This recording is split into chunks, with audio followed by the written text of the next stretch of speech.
Assalamualaikum warahmatullahi wabarakatuh. Halo mahasiswa-mahasiswi sekalian. Semoga kalian selalu sehat sehingga kita dapat mengikuti setiap pembelajaran dengan baik. Kali ini kita akan belajar mengenai karakteristik dan arsitektur dari sistem pendukung keputusan. Sistem pendukung keputusan memiliki banyak karakteristik. Berikut adalah gambaran karakteristik dari sistem pendukung keputusan. Yang pertama, SPK menyediakan dukungan bagi pengambil keputusan utamanya pada situasi semi-terstruktur dan tidak terstruktur, dengan memadukan pertimbangan manusia dan informasi terkomputerisasi. Kedua, dukungan disediakan untuk berbagai level manajerial yang berbeda, mulai dari pimpinan puncak sampai manajer lapangan. Ketiga, dukungan disediakan bagi individu dan juga bagi grup. Berbagai masalah organisasi melibatkan pengambilan keputusan dari orang dalam grup. 4. SPK menyediakan dukungan ke berbagai keputusan yang berurutan atau saling berkaitan. 5. SPK mendukung berbagai fase pengambilan keputusan, mulai daripada fase intelligence, desain, choice, dan implementasi. Keenam, SPK mendukung berbagai proses pengambilan keputusan dan style yang berbeda-beda. Yang ketujuh, SPK selalu bisa beradaptasi sepanjang masa. Pengambilan keputusan harus reaktif, mampu mengatasi perubahan kondisi secepatnya, dan beradaptasi untuk membuat decision support system selalu bisa menangani perubahan dini. 8. SPK mudah untuk digunakan, user-friendly, dukungan grafis yang baik, dan antarmuka bahasa yang sesuai dengan bahasa manusia.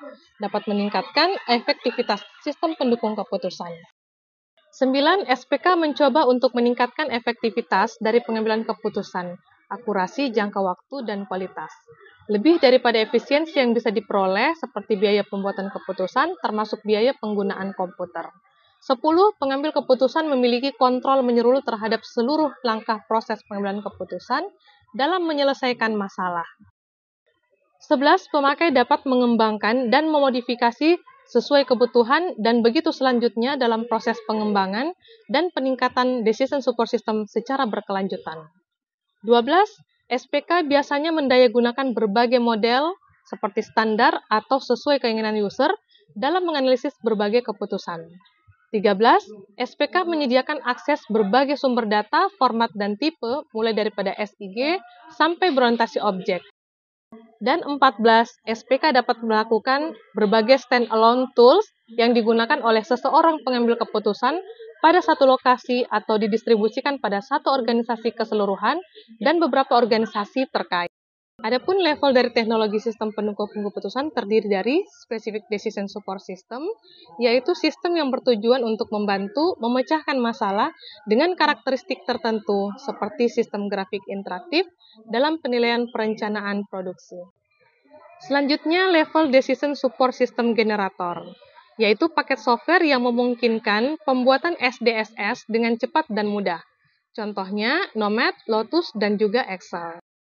Dan selanjutnya, level Decision Support System Tools, yaitu alat berbasis komputer, berupa model simulasi, teknik ataupun metode, yang dapat memfasilitasi pengembangan SDSS maupun DSSG, seperti bahasa pemrograman dan juga sistem operasi.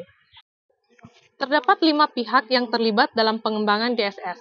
Yang pertama, manajer atau pemakai, yaitu orang yang mengambil keputusan dan bertanggung jawab atas konsekuensi dari keputusan yang diambilnya. Yang kedua adalah penghubung, yaitu orang yang membantu manajer seperti staf pimpinan yang bertugas sebagai pemberi saran atau informasi, serta penerjemah kebutuhan manajer pada perancang. Yang ketiga adalah Decision Support System Builder atau fasilitator, yaitu orang yang menggabungkan kemampuan dari pembangkit SPK untuk menghasilkan satu SPK yang spesifik.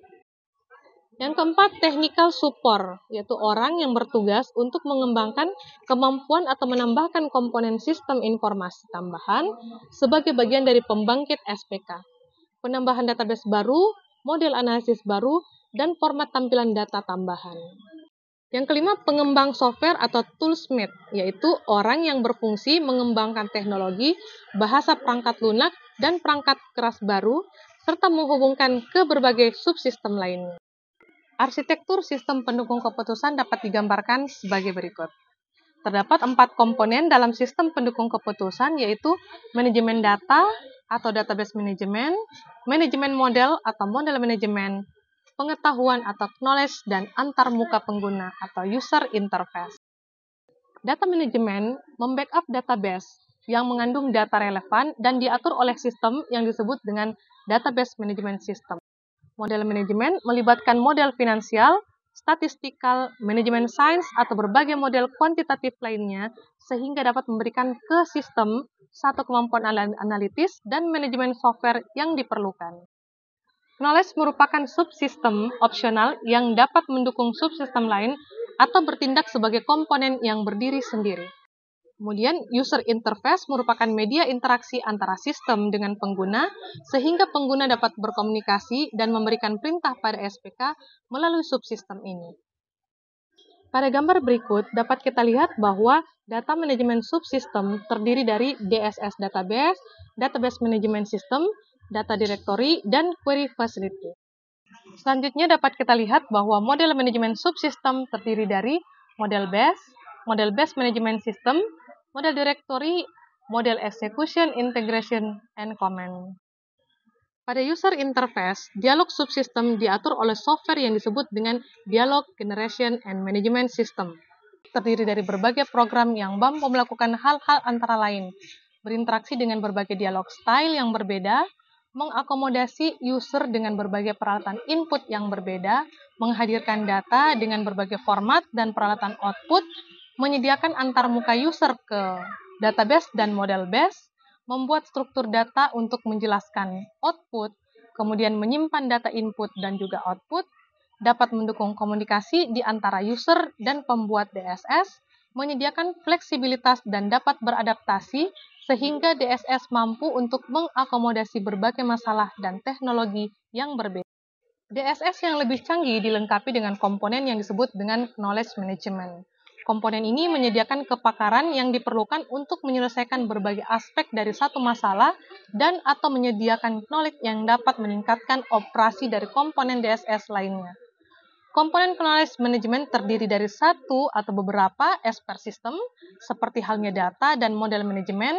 Pada software knowledge management terdapat eksekusi dan interaksi yang diperlukan dari expert system. DSS yang mengikut sertakan komponen ini disebut sebagai satu DSS yang cerdas atau intelligent DSS.